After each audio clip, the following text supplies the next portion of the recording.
I want to welcome everybody back.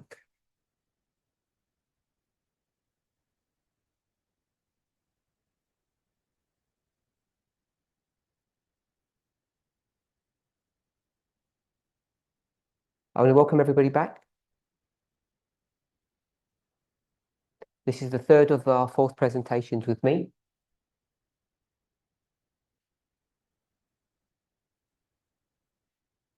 I've sent everybody new whiteboard notes so that you should all have them by now.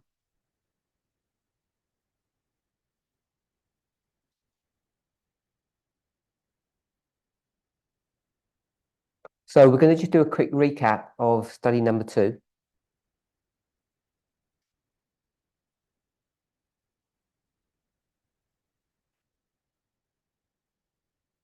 So in study number 2, we obviously began with a recap of number 1.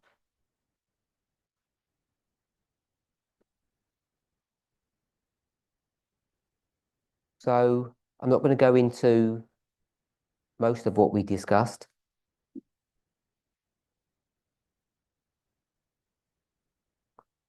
So we're looking at comparing and contrasting radical feminism with liberal feminism.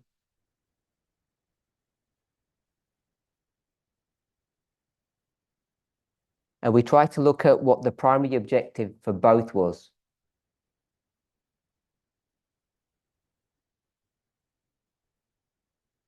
And we find out that they're actually the same. So there are some subtle differences which we, in my think, we haven't still defined clearly. So they're both looking for reform. We had 3 questions that we've discussed. And question number 3 is the one that we're not going to pursue.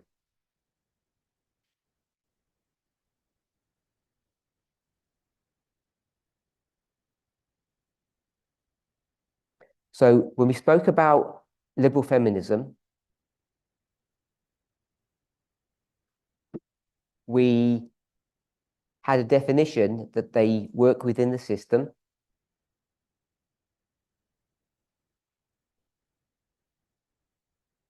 And we changed the word system to institutions in our second presentation.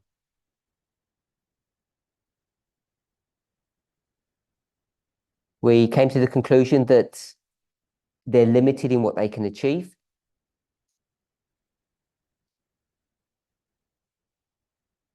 And that's the question that we asked in blue. I think we agreed that they can't achieve 100% social reform.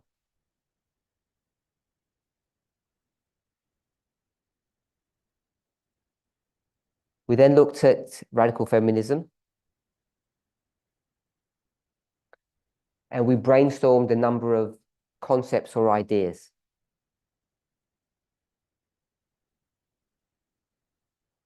And the question was, just as a reminder, how do radical feminists achieve social reform?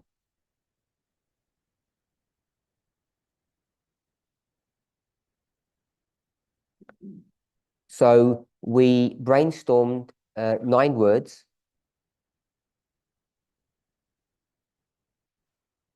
And I think you'll all see that many of them are just really synonyms or just they talk about the same idea or the same concept.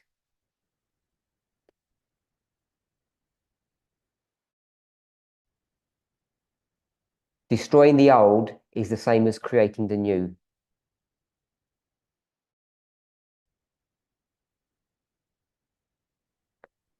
So that was a summary of presentation number 1 with some additional pieces of information.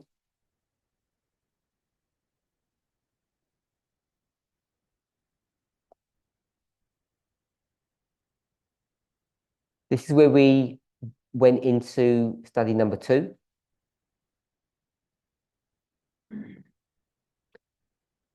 as discussed here, we changed the word system to institutions.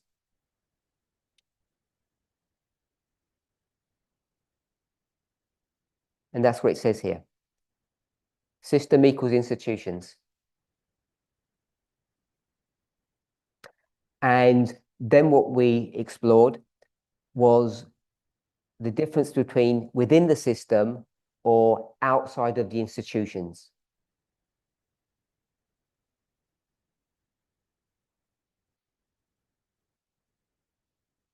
And in the American model, whether it's the federal system or the state system, they work the same way.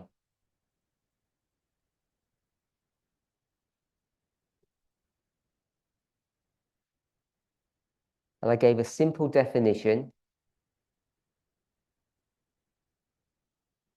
that when we talk about the system or the institutions, what we're referring to is the legal framework of how a society operates or functions.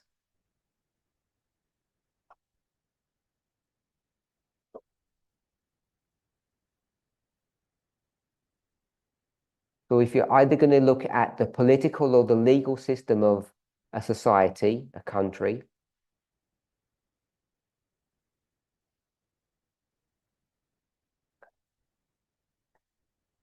it encompasses 100%. There are no gaps.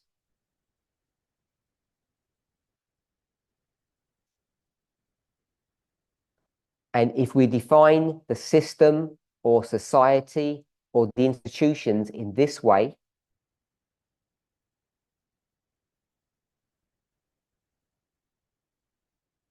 then when it says here, number 9, the last one, we work outside of the system,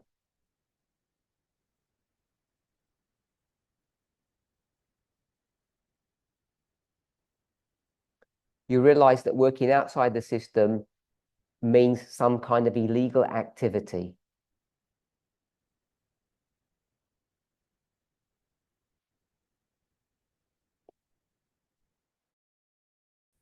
Hopefully we're all okay with that. I asked the question, is it okay to do illegal activities?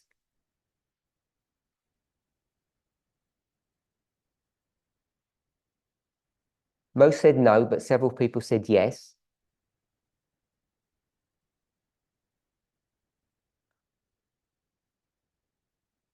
And I don't think I gave the Bible references in the study, but I've put them here now.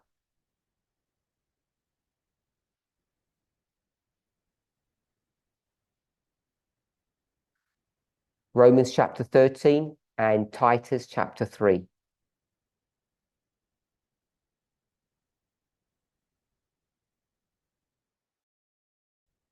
Depending on how you read these verses or what Bible version you use,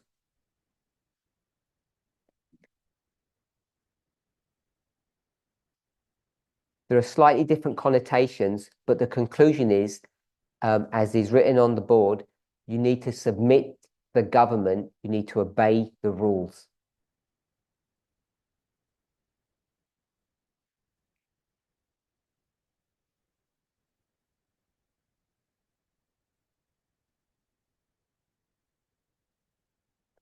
So I asked the question, was Paul a radical? And if you go to a biblical answer,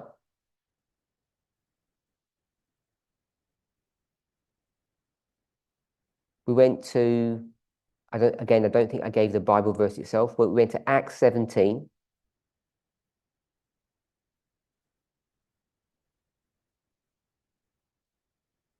We were told that he turned the world upside down.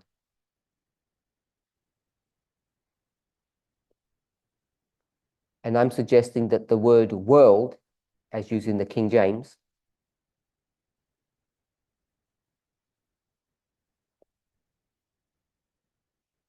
is the same thing as the system, is the same thing as pagan Rome.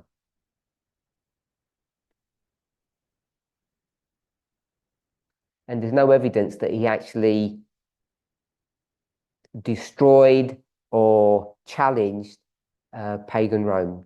He was just never powerful enough to do that. He got killed by the system.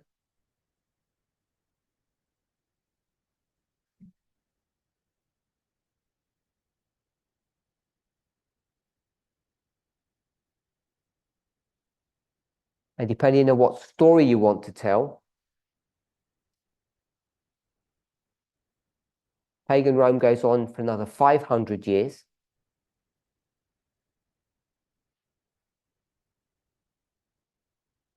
And if you looked at the same history and told a slightly different story,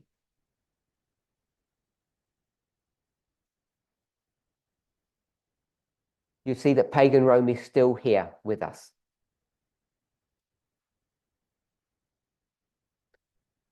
Just depends how you want to define what Rome is.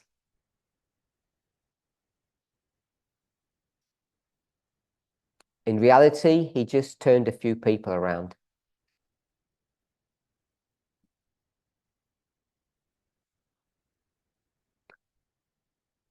We discussed some examples or some evidence of his radicalism.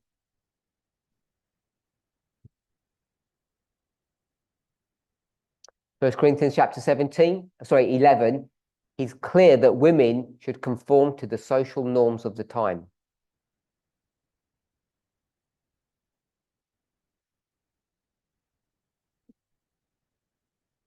At the same time, he's saying in Colossians 3 and Galatians 3 that everybody is equal.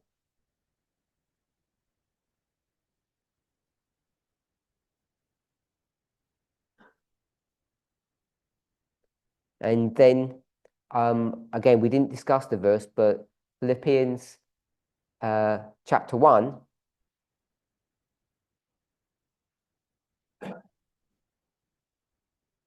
you see that he accepts and supports slavery. So that's not Philippians, that's Philemon. The book Philemon. This wasn't quite in order because we spoke a little bit about this somewhere in the presentation, but I've just tagged it on at the end.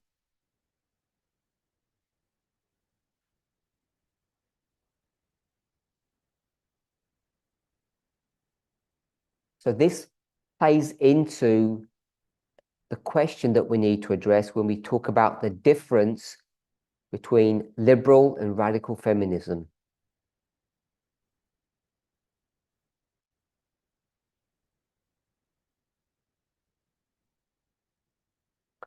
And we spoke about the difference between rights and privilege.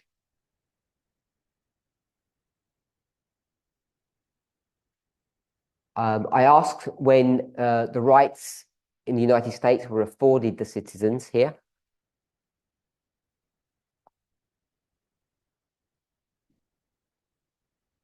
In our class, someone said it was 105 years, but I've got 156.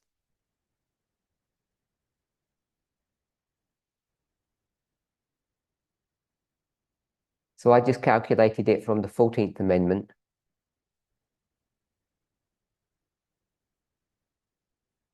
And if you go to 105 years, you get to the 19th.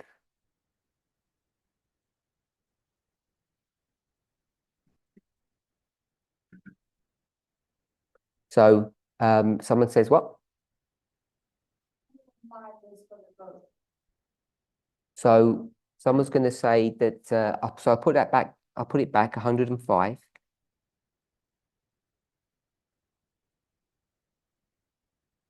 No, I won't put it back here because this is an older one. So 105 years goes to voting. And I went to the 14th, equal protection under the law.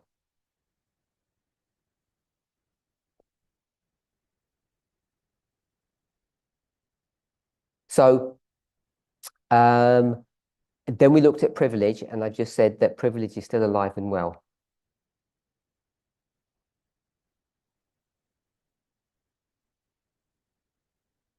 Because it resists change. That's the end of study 2.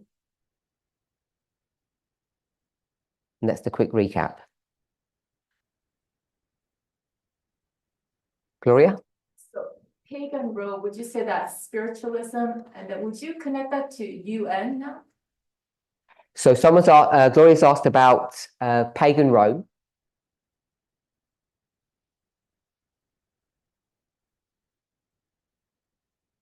And I guess what I meant by it still being alive today.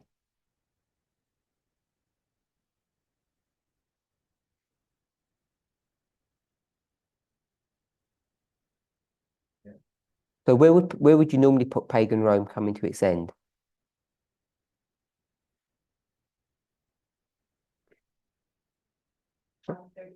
We'll go with 538.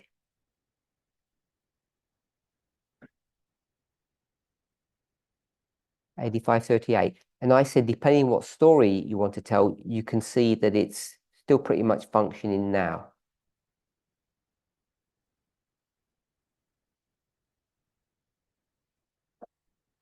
So let's not go to our present history. Can you stretch pagan Rome past 538, anybody? What was the question? Want to say something? What was the question? Can you repeat the question? Can we take pagan Rome a little bit further than 538?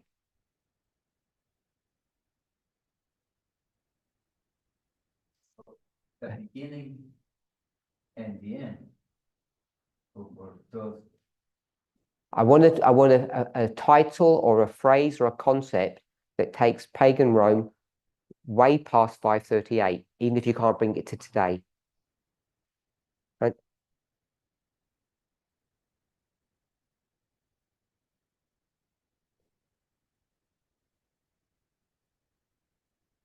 Francine? So you can go to the book of Daniel 2 and you can see it all the way through, if that's how you choose to do it.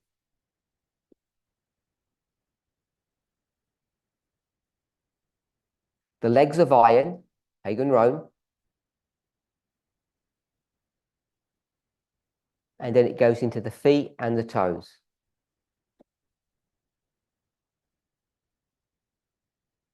So the war against, either we call it Islam or Arabia or the Ottoman Empire, who are they fighting against when they...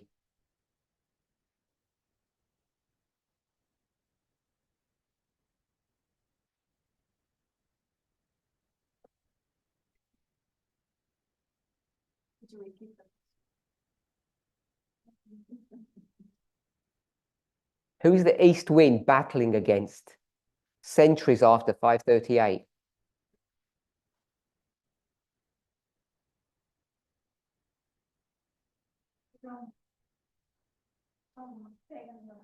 It's got a different title now. Centuries after, it's not called pagan Rome, it's got a different title.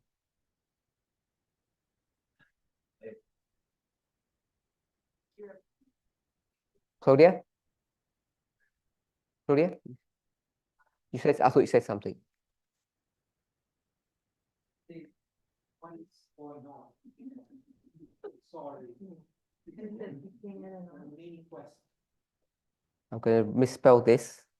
Who's going to finish it off for me? Biant. T-I-N, not A-N. No, it's from there. Oh, No, and then E. O P L E. Yes. is that it? That looks wrong. The emperor. Constantinople is this. Okay, I'm going to change that to hide my shame. And I'm going to call it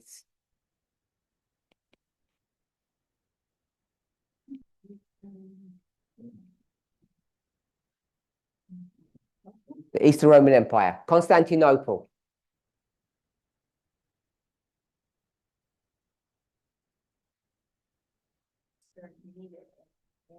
Oh, that's even wrong.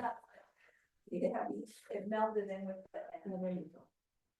King of the North. Yep, we can go with the King of the North. King of the North is if we use King of the North, it gets complicated. The complication is in Babylon,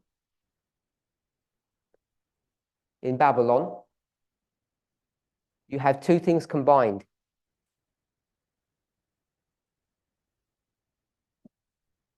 Church and state. As soon as you get to pagan Rome, you're still at church and state combined.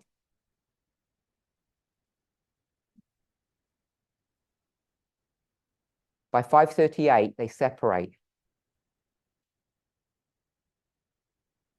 You have the papal church, which is purple, and they're going to use the armies of the states around them.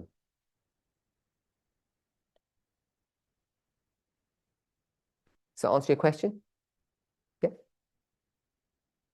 So I think Claudio gave you the right answer. If you're going to come to today, it's the USA.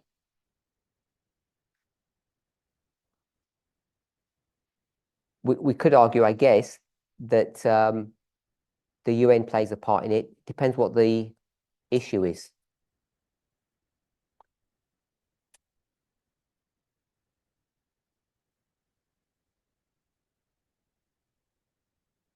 Okay, so any questions?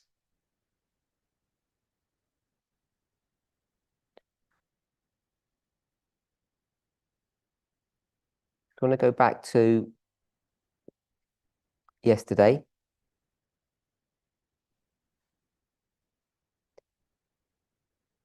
We want to discuss how social reform is achieved by radical feminists.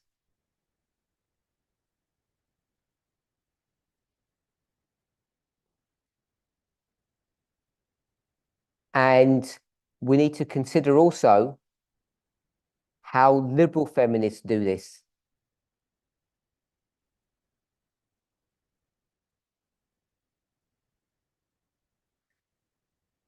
When we spoke about radical feminists, people added a couple of other things.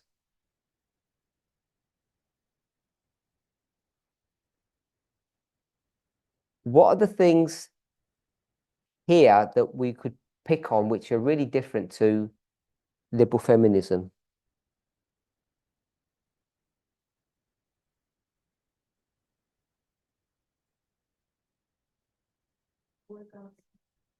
Work outside is very different.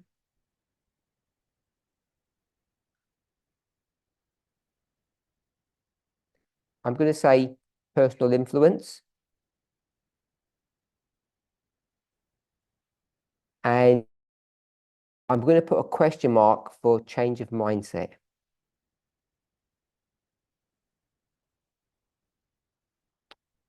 Anything else?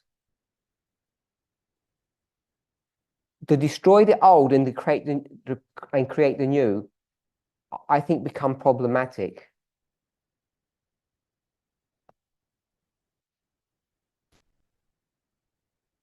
So if we use the definitions that we've already discussed,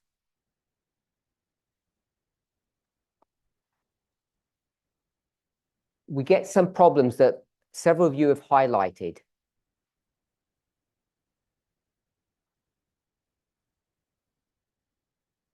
So using the ideas or the concepts that we've already discussed,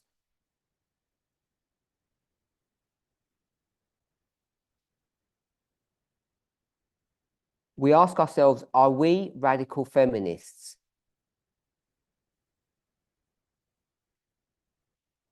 And what are your answers? I'll ask a different question. I say we, but it should be you. Answer for yourself.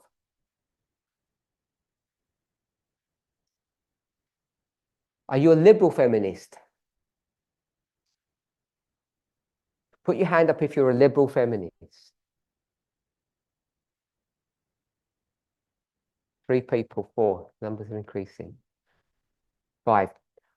For those who have said they are, what do you mark as a liberal feminist for yourself? What's your marker to say that that's what you are?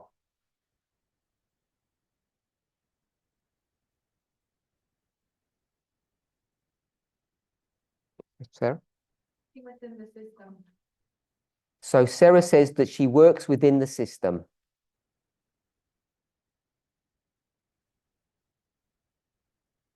And an example of that would be that she's going to vote in the system this November, as an example.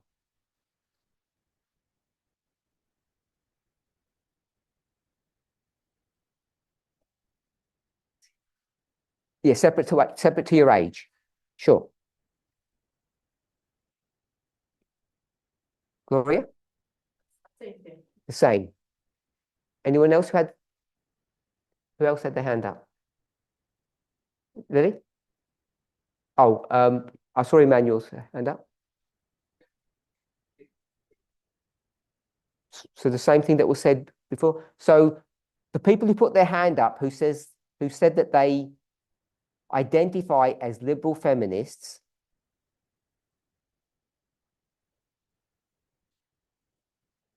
are all saying that they work within the system.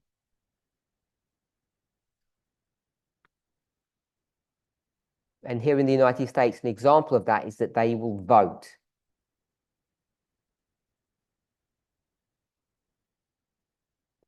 And they will vote for people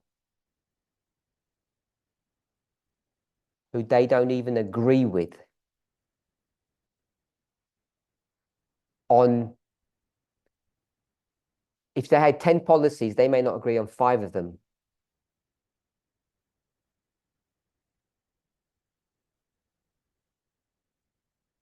Whatever the percentage is, these people are entering into a system and supporting people that don't see things the same way that they do.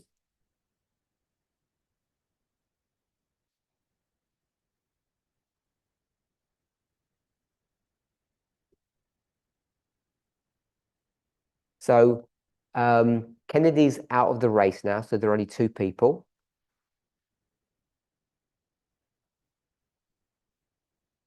So assume you're going to vote for Harris.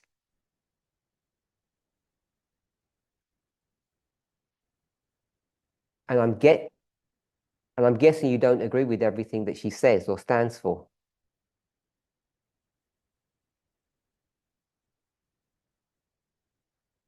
Especially her economic policy.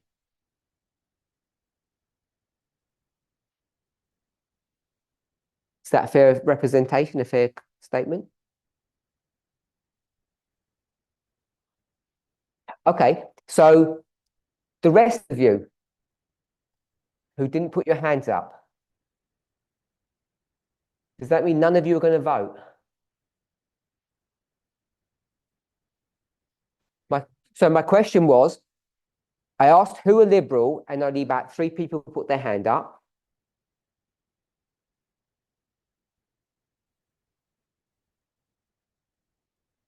And the example of working within the system is to vote.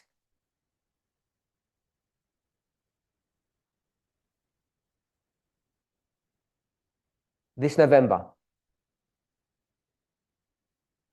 And the person that they're going to vote for, which is, I'm guessing it's going to be Harris, they don't even agree with several things that several of her policies.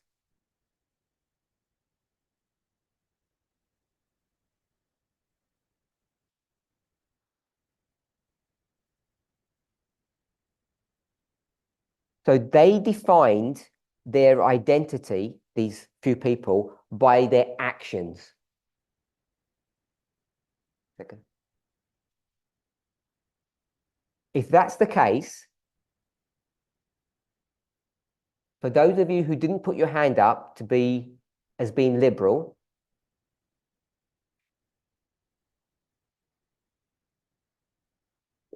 if you're going to do the same action as your fellow members,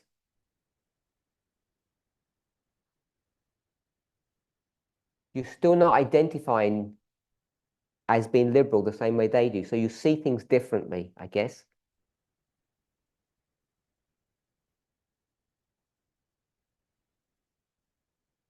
Or you have a different explanation. Okay, so Francisco, that's my question. I began by saying, are you going to vote? So if you vote, does that make you liberal or not? Go ahead. You involved, you know, as a participant in the political system. So it makes you involved, you're participating in the political system, which is what liberals do. But you don't identify as that. So I'll let a couple of people say more, then I'll ask a secondary question. Do you want to say something? Can't you do both? Vote, because there's no way to get things forward without voting, and also be willing to do some things that aren't within the system. So Christine has said that radical feminists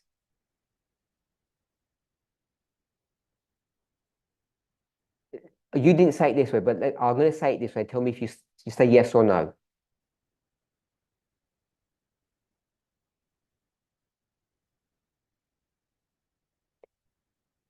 First of all, are liberal feminists required to vote?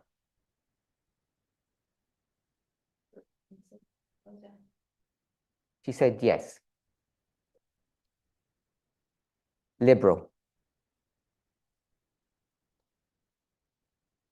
Second question, Christine. Are radical feminists required to vote?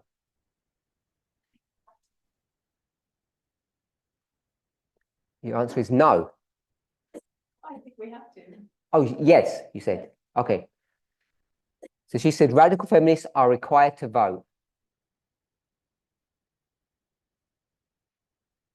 If you agree with her, or even if you don't, or she's changed her mind, but on Thursday and Friday,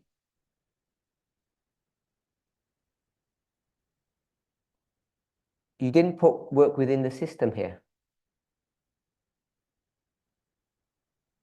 for radical feminists. Radical feminism. I've asked you, are they required to vote? You said yes.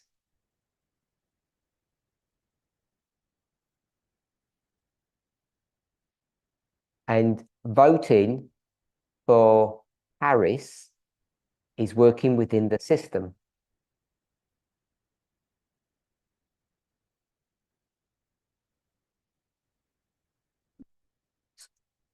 So for all of you who didn't vote that you're liberal and you're going to vote at the elections this year,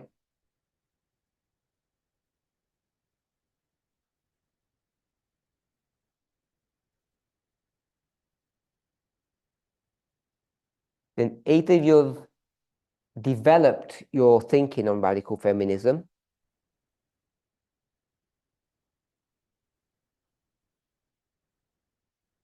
or you forgot to add, what did we put here, Christine?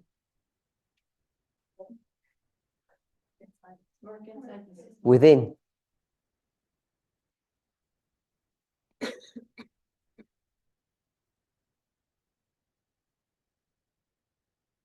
Eva and then Victoria. Oh, I want to say that I wanted to raise my hand. Yeah. Are you a radical feminist? So I just didn't want to do it because I didn't want to face the next question. Right. Can you ask that? Okay, so Eva put her hand up to mark what?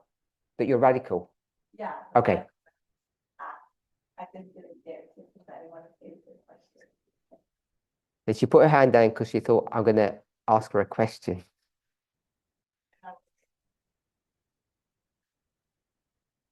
Which I am. So, are radical feminists required to vote, Eva? Yes. Do you agree with Christine?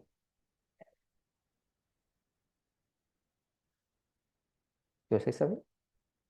No, I'm not sure if you're asking. Oh, no, Eva. Eva agrees with you.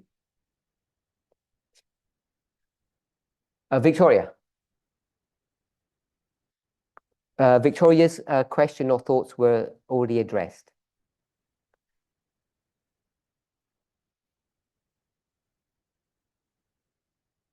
Kathy? Define what working within the system means. Kathy says we haven't defined what it means to work within the system.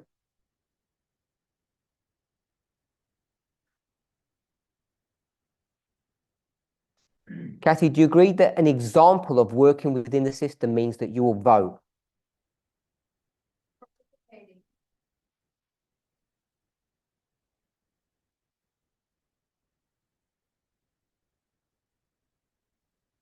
Because you marked 105 years as voting.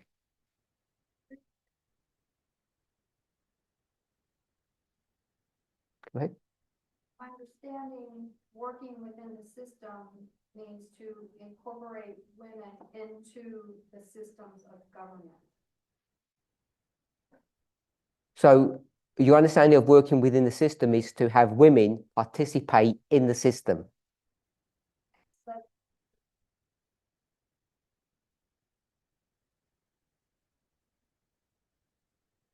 At any and every level.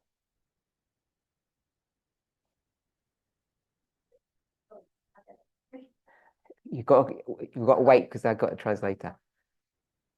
Make your point. So they want to incorporate systems of for women specifically because liberal feminism. I can't get all of that translated, sorry. I should keep it really simple. They want to have more women in the political system. So liberal feminists want more women in the system. How I understand. An example of that would be voting. More women have to vote for more women politicians. Yes, they're left with fun. Go ahead. I agree with that. And as citizens, we all are required to vote. As citizens, she agreed with that comment I made, and as citizens, we're all required to vote.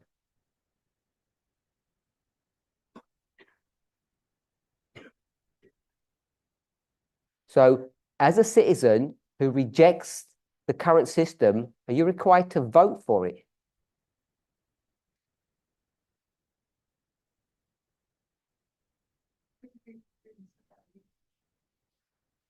As a citizen that rejects the current system, are you required to vote for it and participate in it?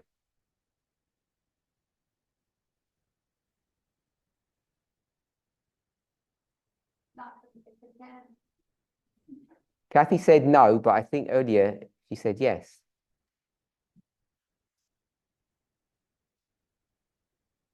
I want us to be clear in our own mind as we approach November, as you do,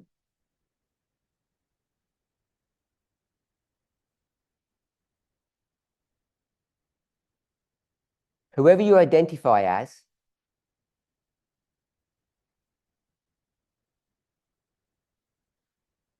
the system is corrupt. The few people who said that they're liberal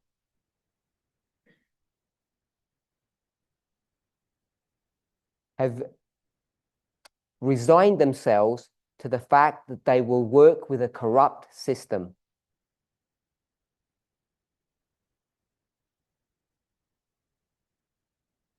Because they're going to vote for Harris.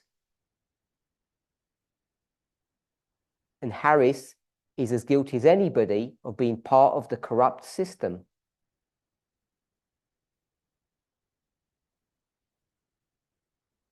However you define corrupt.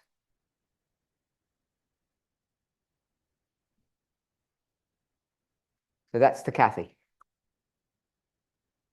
What do you agree or disagree with what I've just said?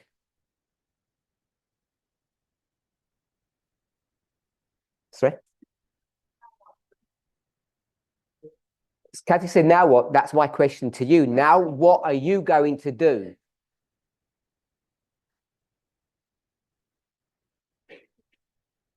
However you identified as radical because you didn't put your hand up as liberal.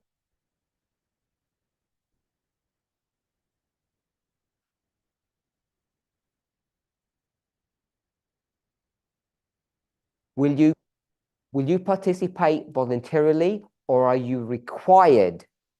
I'm going to say by law, not US law. Are you required by law to participate? How do you approach this problem?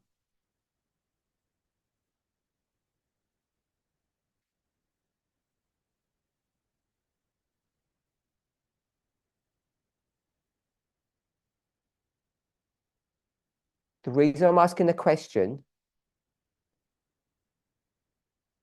is because those on the left who identify as radical are now saying they're going to work within the system.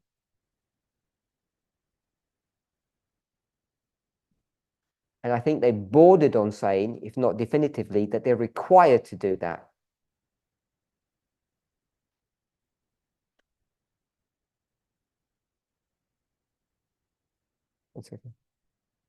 The liberals are cool. They've got it all okay. They're covered.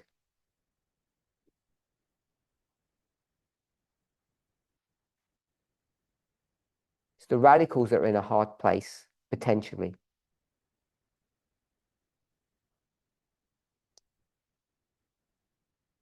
Unless you see Harris part of the corrupt system.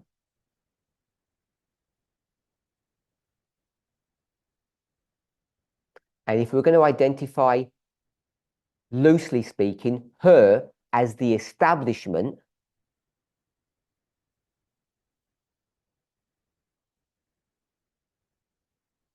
last time it was whom? Hillary. She was the establishment. And the establishment is good or bad.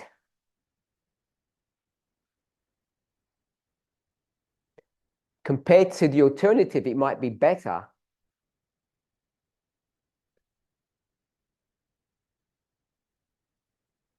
But are any of us going to say it's the solution?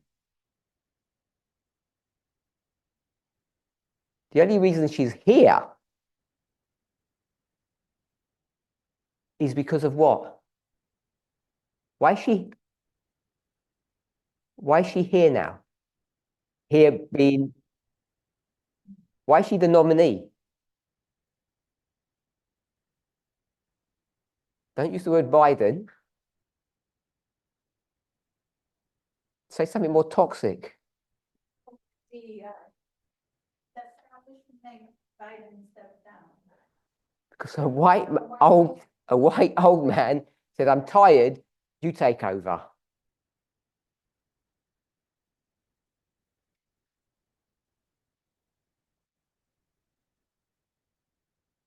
If that's not as corrupt as it gets, I don't know what is.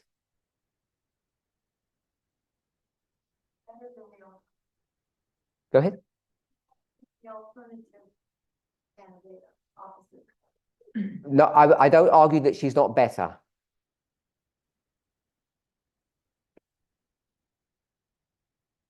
But when she chose her VP, without discussing it, who and what did she choose?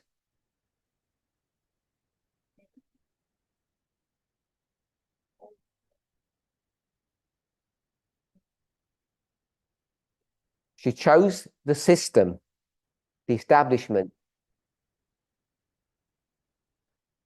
And why? I'm going to guess because she's a clever person and she knows the difference between a glass ceiling and a glass cliff.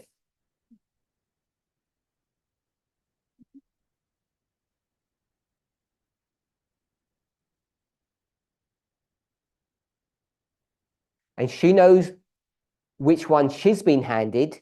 And so that's why she has to choose that VP to try to save herself from the glass cliff. She chose that vice president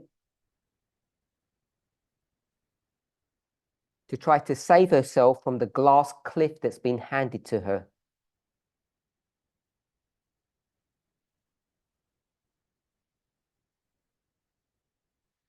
This study is not going to define what a glass cliff is. Yeah. Members need to, they can translate the word, but they need to go back on the internet and check what a glass cliff is.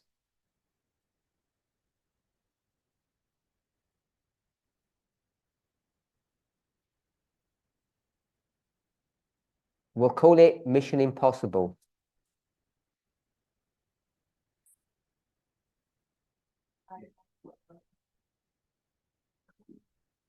That's a nut.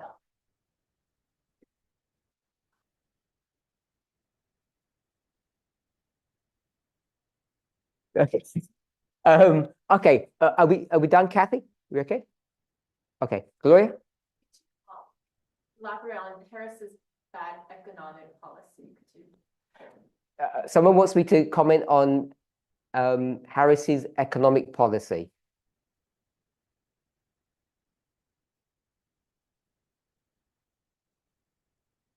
I can't do it in this class. It's too much of a distraction. Except to say, it's not following the rules or the ideology of democracy, the Democrats. That's what I mean by democracy. She's not following what they're supposed to do, who they're supposed to be representing.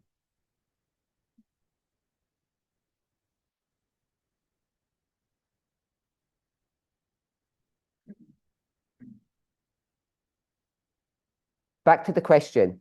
Liberal feminists are required to vote.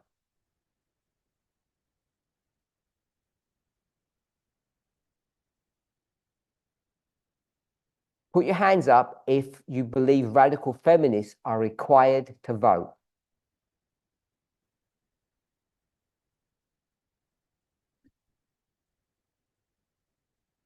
Keep your hands up.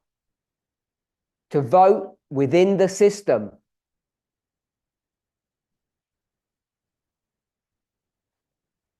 To vote to keep the system propped up.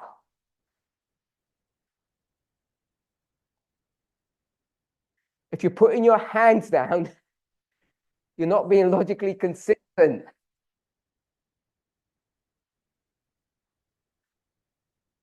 We'll put our hands down now. Thank you. So online, hopefully, even though you didn't see people here putting their hand up, you got the point.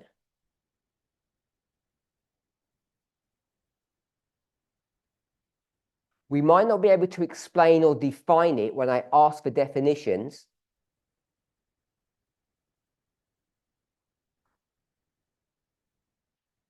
But everybody here has a gut feeling, a gut reaction.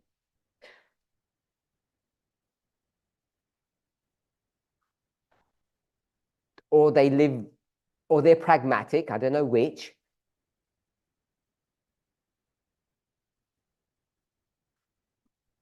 Should we be pragmatic? Most people say yes.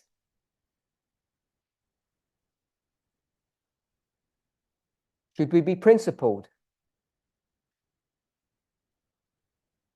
More people said yes. Is pragmatism and being principled very different? Or are they the same?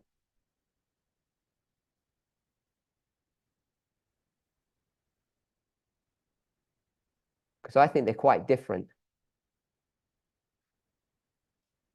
Okay, so we've agreed that radical feminists are required to work within the system.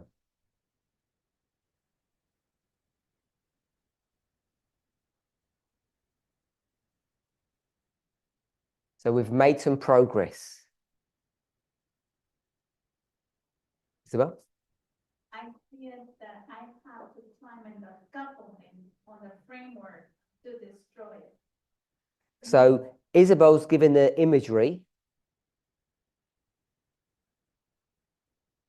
that if you want to bring down the scaffolding or a structure, you have to climb it and take it apart piece by piece.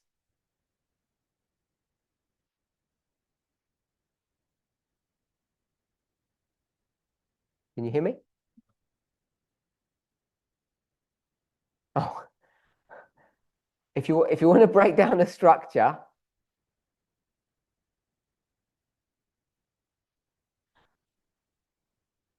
you have to get involved with it to dismantle it.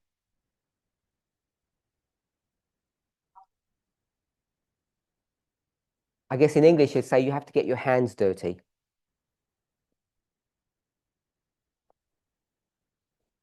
So on our board, I'm going to have to say that both of these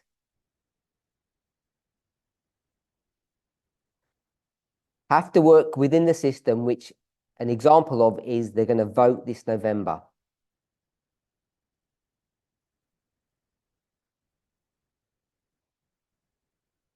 Christine? Trump and the Republican Party is gonna do that.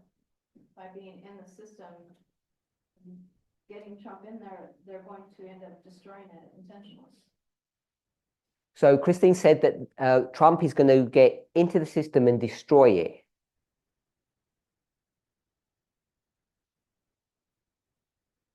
And then she just said democracy. So the system that we've been speaking about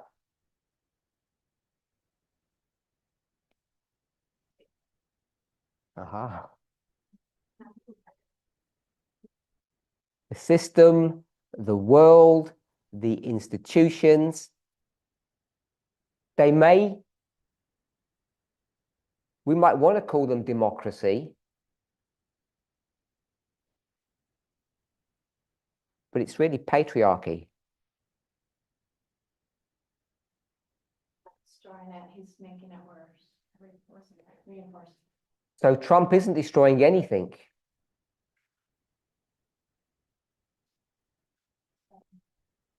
Good, he's propping it up.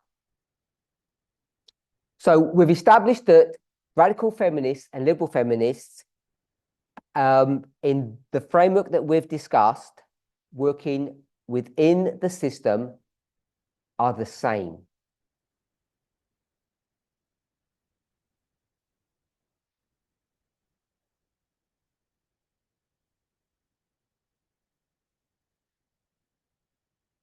As soon as you say that,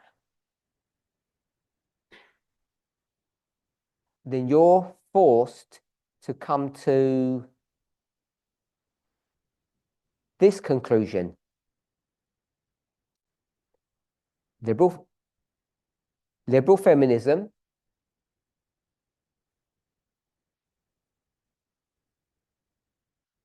we've been discussing the hows of radical feminism.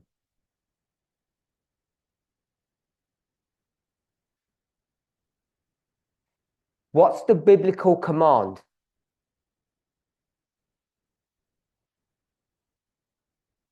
I'll give you the clue. It's starred. It's got a star here. And we discussed it here. What's the biblical command?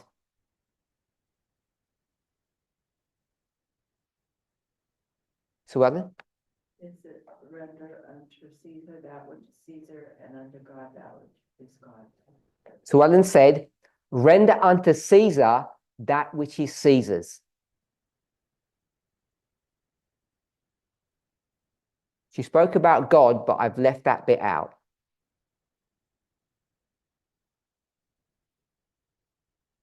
According to the definitions that we had before, radical feminists, you said collectively, are required to work outside of the system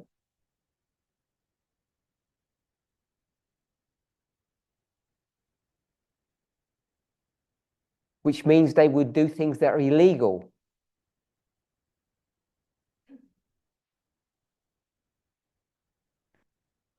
Is it okay to do illegal things? Inspiration says no. So you can do what you want, but inspiration says you shouldn't be doing illegal things. 1 second. We don't have time to discuss it, but ask yourself to go back to the books, the documentaries, or the movies that you've seen.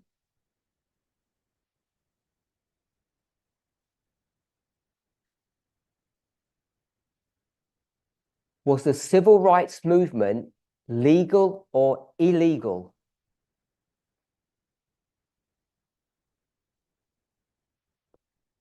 Is civil disobedience legal or illegal?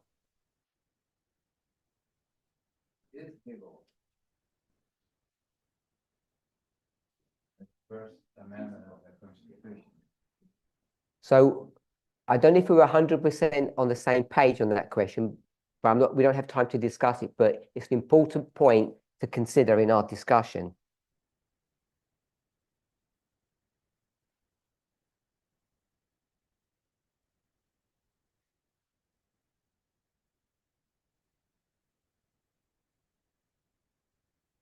So, just go back to that. If we're going to say that we're going to work within the system,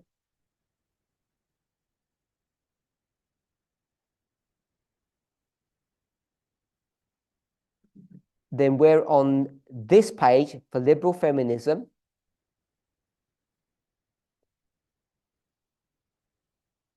And what's the consequence of working within the institutions? What's the consequence of that?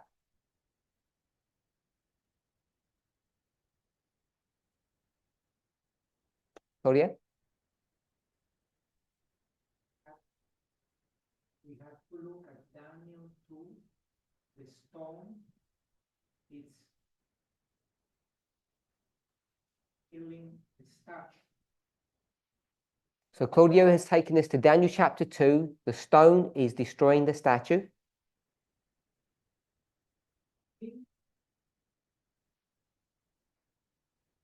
Within, we cannot achieve anything. So he says within, we can't achieve anything.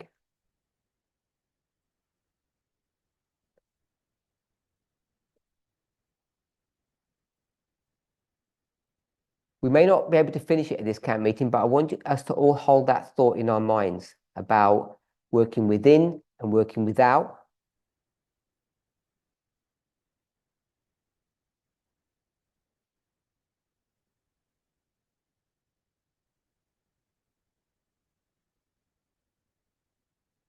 And how we overlay prophetic models, such as Daniel 2, into our understanding.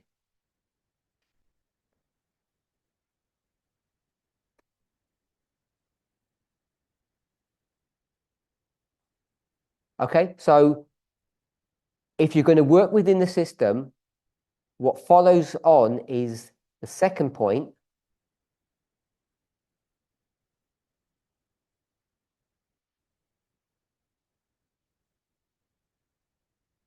You'll be limited in what you can do.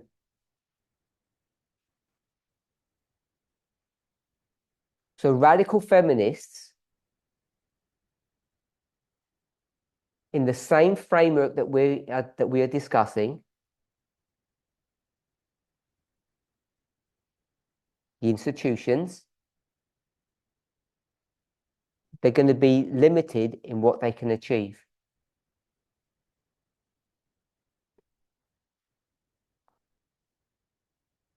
Which means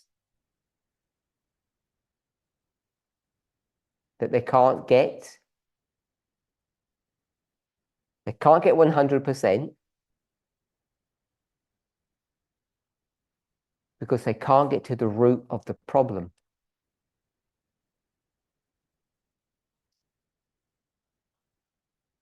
Hopefully we all agree now, if not before, voting for the Democrats this November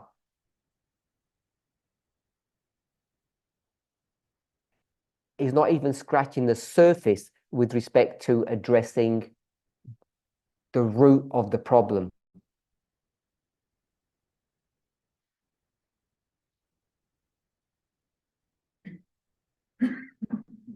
Maybe it's a little scratch. Or a small incremental change.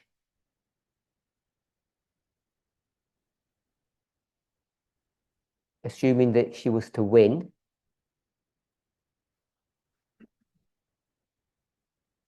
But what happens in 4 years? It all gets undone again.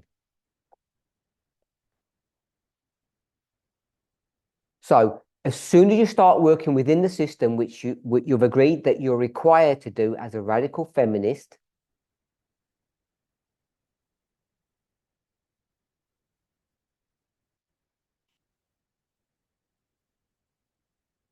you confine yourself to the reality that you are not addressing the root of the problem.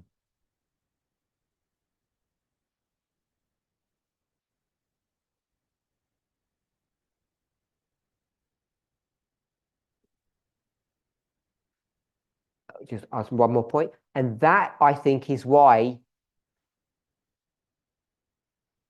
when we looked at this page, they look so similar. In the framework in which we're discussing, there's no difference between the two because they're going to behave the same way.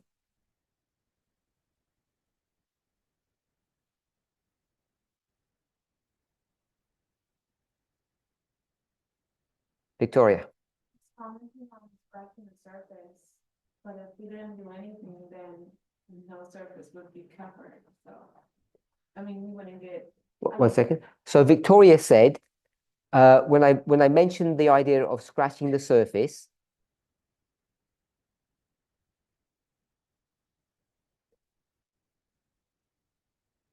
if we don't do anything, nothing will get done.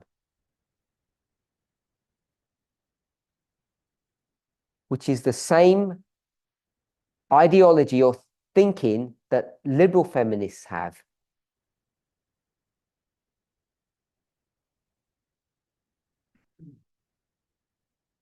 We say liberal feminists or liberal feminism achieves change by incremental changes. It's part of their thinking, they're part of their process.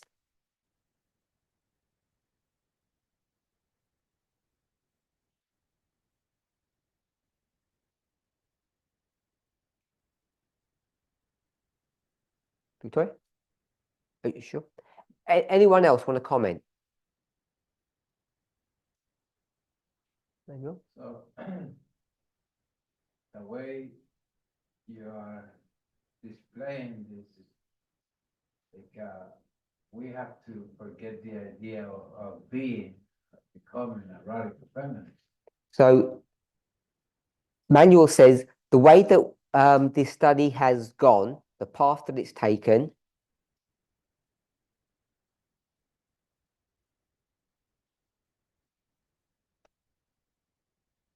seems to indicate that we should forget the idea of being radical.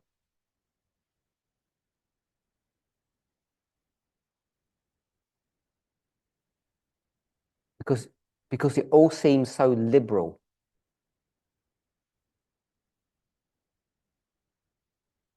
So that's his perspective so far. Alyssa? I was just thinking of Pauline radical, like being, as knowing when to be against the system, as in teaching people about equality and knowing when to work within it. So Alyssa said that we should be the type of radical feminist that Paul was.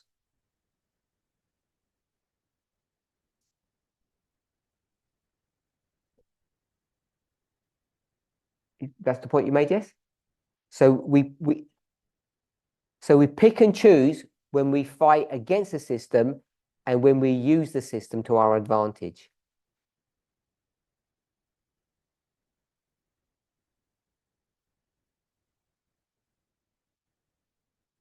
So we use the system when it's to our advantage and we fight against it when we don't like it.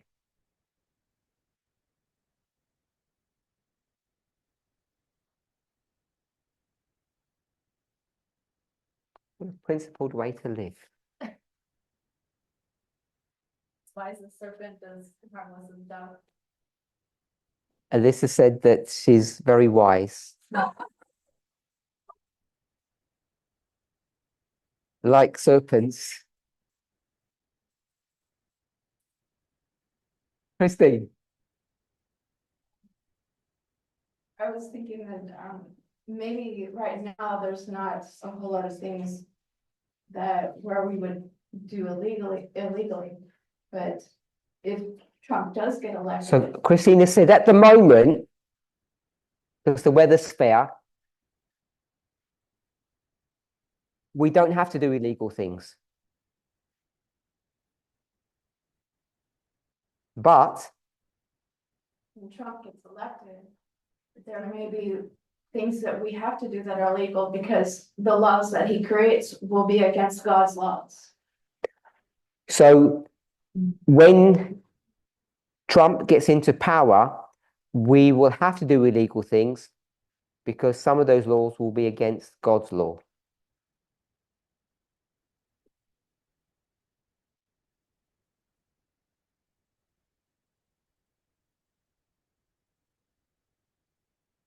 Can you think of one? I can think of one right now. They make it illegal to give people water in line while they're voting. I mean, that's So at the moment, there's a law that says when people queue up to vote, that you're not allowed to give them a bottle of water.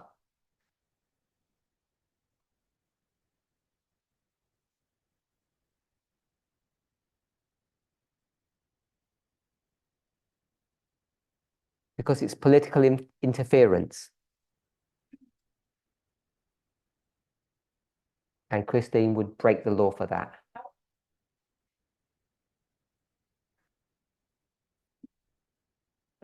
Me? I'd sell them the bottle.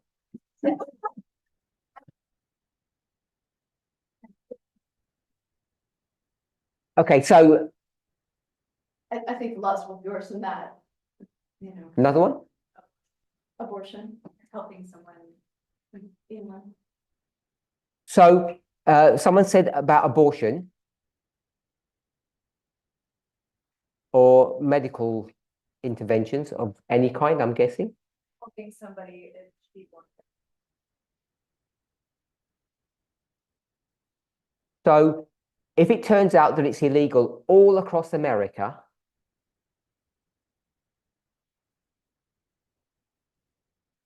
and you can't get access to some secret underground organization,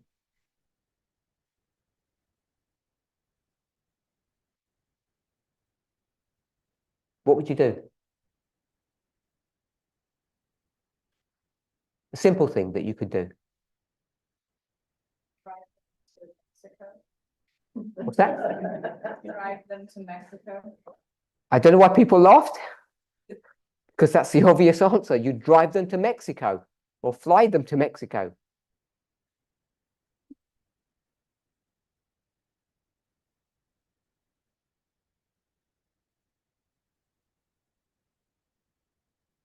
And is that illegal? Is that illegal? To give someone a plane ticket to go to Mexico? Oh, to Mexico. Sorry? Not just to Mexico. They can have a vacation, but if it's for that purpose, that's illegal. So Alyssa says she was wise a minute ago. You just tell them somebody they're going on holiday to Mexico.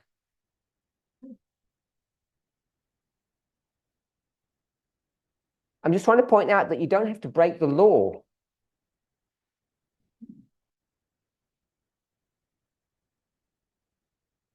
Even under a draconian Republican administration,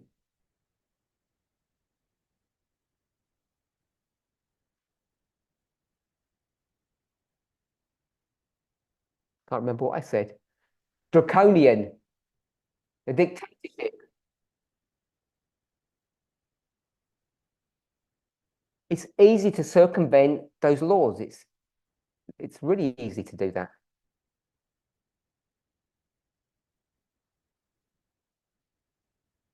If you're prepared to do illegal stuff against the Bible, are you prepared to lie? So just lie and you're not breaking the law. Sorry? For those detection of if a period tracking and if a woman stops her period and then. Sure. There's whatever complications they can throw at you, it's easy to get around them.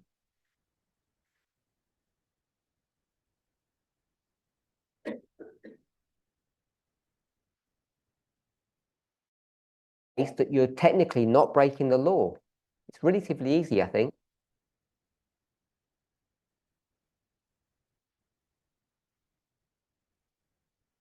And with respect to water, I don't know why people don't just bring their own water. I just don't get that.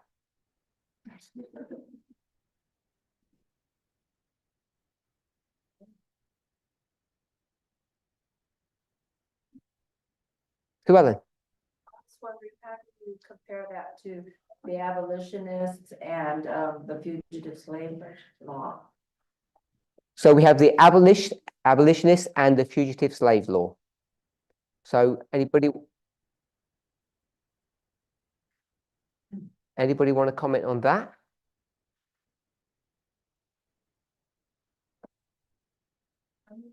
Underground law, but I'm not sure like what this means. Last bit. I'm not sure where Sue Ellen was going, but I just. So Ellen's making the point that the Underground Railway was illegal, I think. Was also.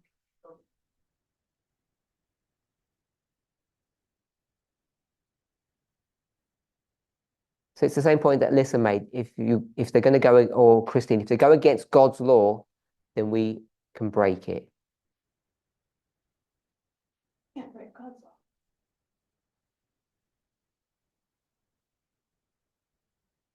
Emmanuel?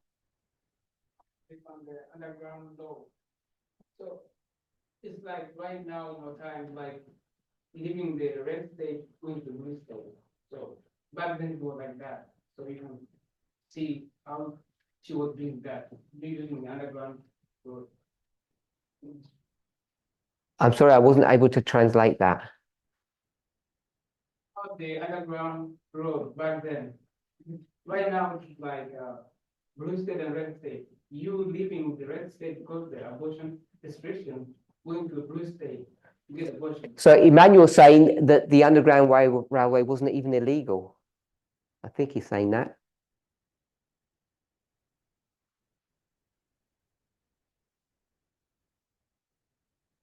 In some states it was legal, in some states it wasn't. They're trying to make it illegal to move to another state to get an abortion. Yes, they're trying to do many things.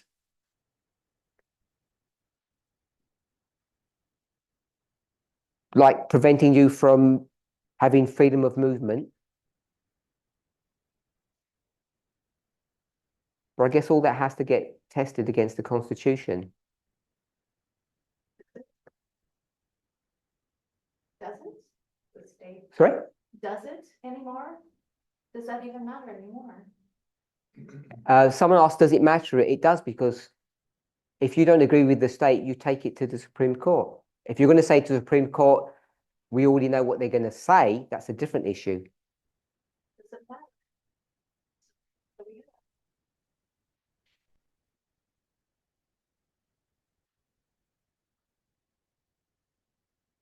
If it didn't matter, you wouldn't vote.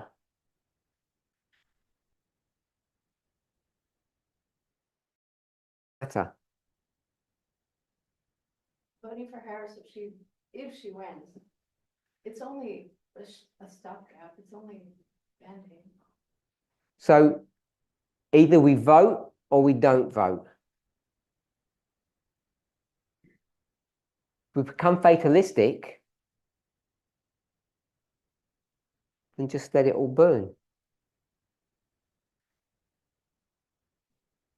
We have to be certain what our duty is.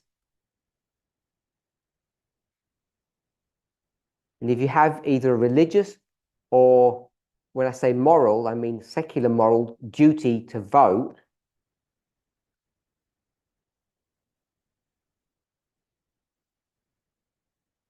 you can't become fatalistic about the situation in the States, can you?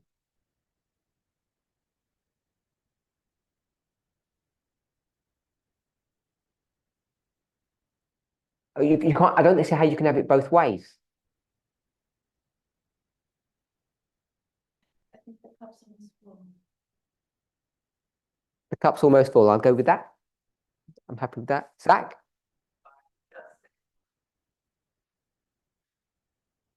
Go ahead.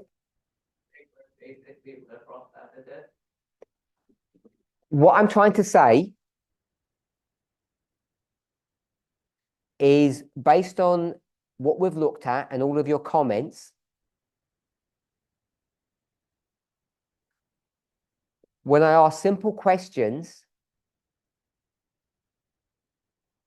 we seem to get answers that are counterintuitive.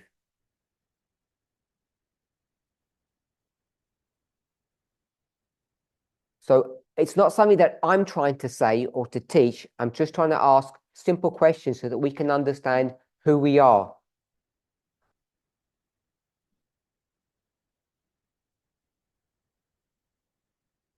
So I'm guessing that when you look at what's on the board, you can see that just what's on the board, there's no difference between the two.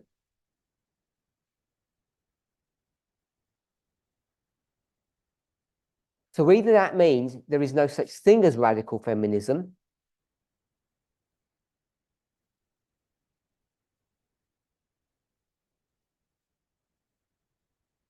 or our understanding needs changing.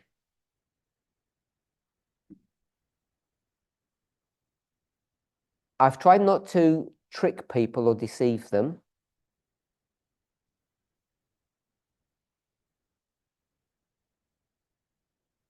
Because when we spoke here about liberal feminism and its limitations,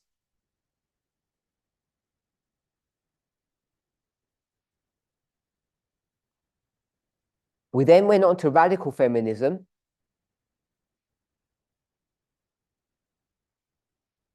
and I asked the exact same question in the exact same framework.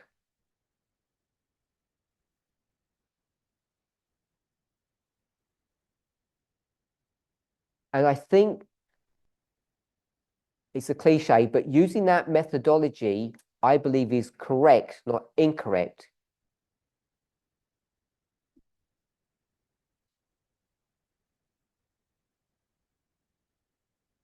It should be empowering, and I don't think it's deceptive.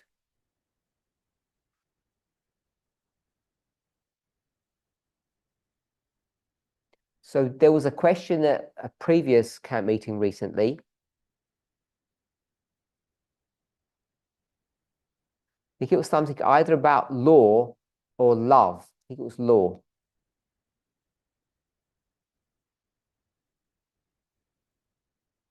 I think it's something like God is law or God's law. And you can't have God's law. I think that's the point I wanted to show.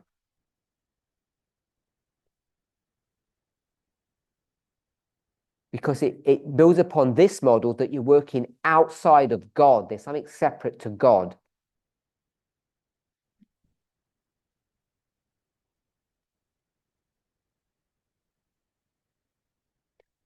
When we speak about illegal activities, I'm not trying to suggest that we shouldn't have practical solutions to water or to abortion.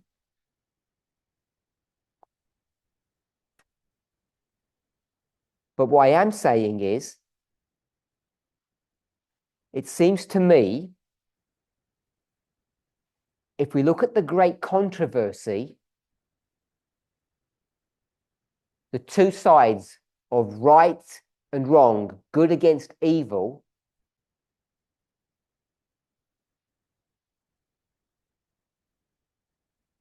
which is the party that can do illegal activities? Because the moment God does something illegal, what happens? The controversy is over. And Satan has been proved to be correct.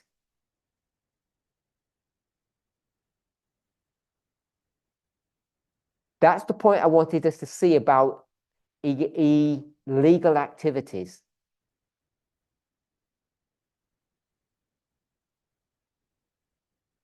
As soon as you start going down that path and you begin to look at it at a universal scale, you realize that you've lost the war.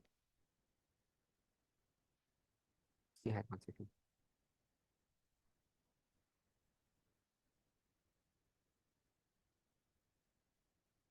So I don't want to talk about the human. I understand the issue about the human need to have hydration and autonomy over our bodies. I understand that.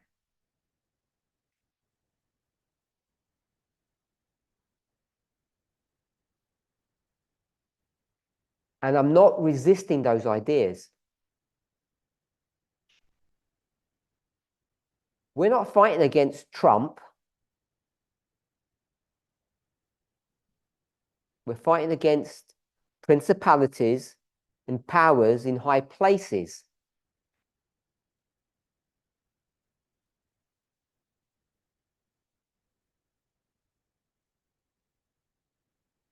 And if you don't think they have the wherewithal, the mental capability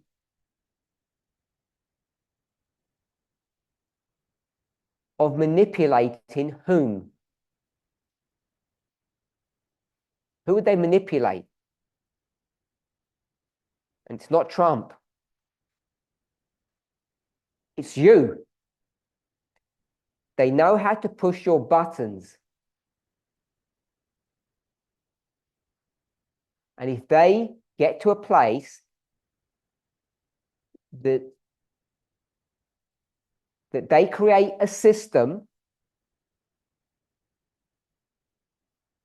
that makes you react or resist that system in an illegal way,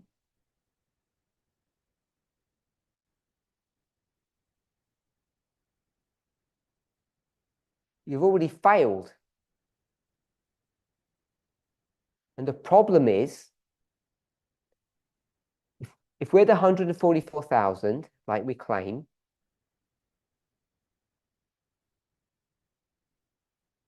who's relying upon us? Two groups or two people? Everyone that died before us and God. If we fail individually and corporately,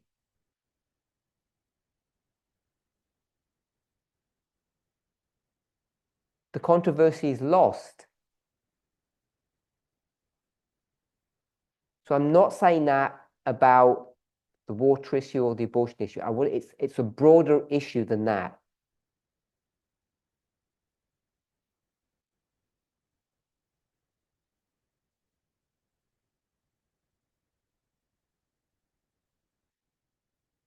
If we take up arms, if we resist the government in some way that is not appropriate,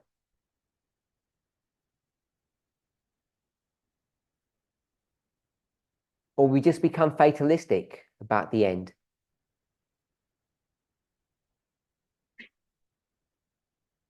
Controversy is lost. And it's designed to do that. Why does Satan want to attack Job? And when he does attack Job,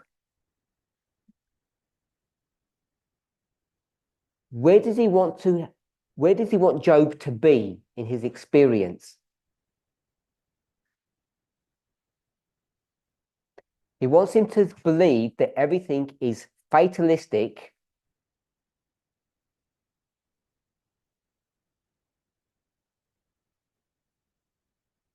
and there's no point in carrying on. He may as well just give up.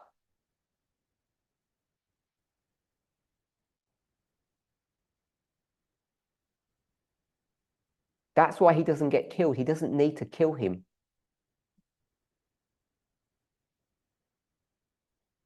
So, as you were saying, we're at the end, the cup is almost full. What's the point?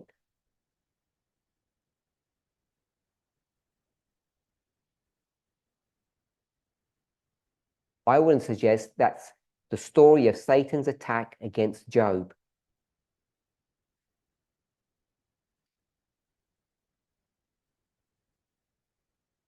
And if you can understand that piece of the puzzle,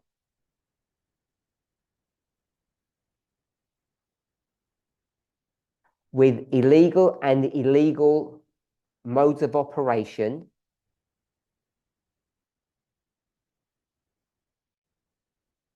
you're forced to confront your biggest fears of why God allows Satan to attack us.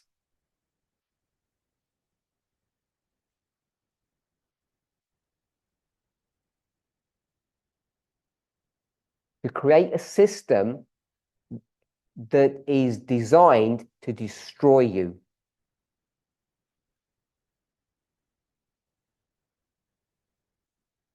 It just needs to destroy your faith. That's all that Satan needs to do. Lose your hope.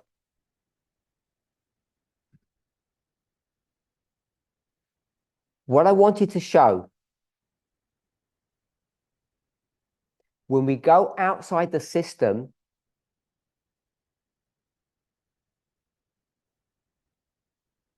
it may appear to be the right thing to do. In fact, the only thing to do.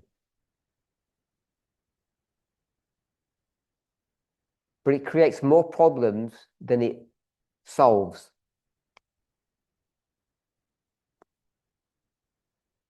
So we have to stop there a bit over time.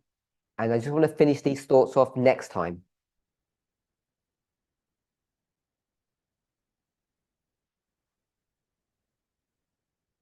What we've agreed when we talk about working within the system, an example of that was voting. There's no difference between the two.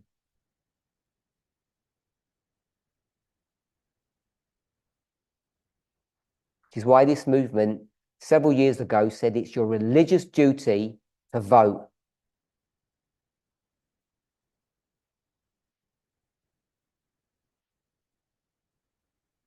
Because this movement recognized that you have to work within the system as a radical feminist.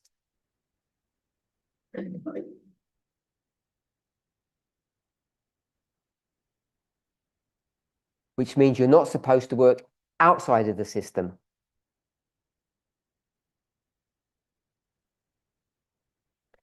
Which is quite different to where we had started our conversations at this camp meeting.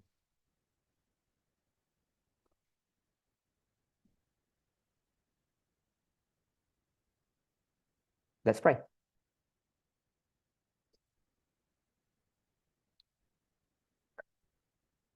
Holy God, we thank you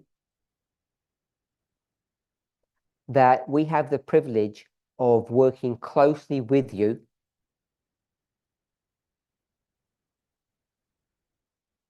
in the words that you gave us, that we can be your counterpart.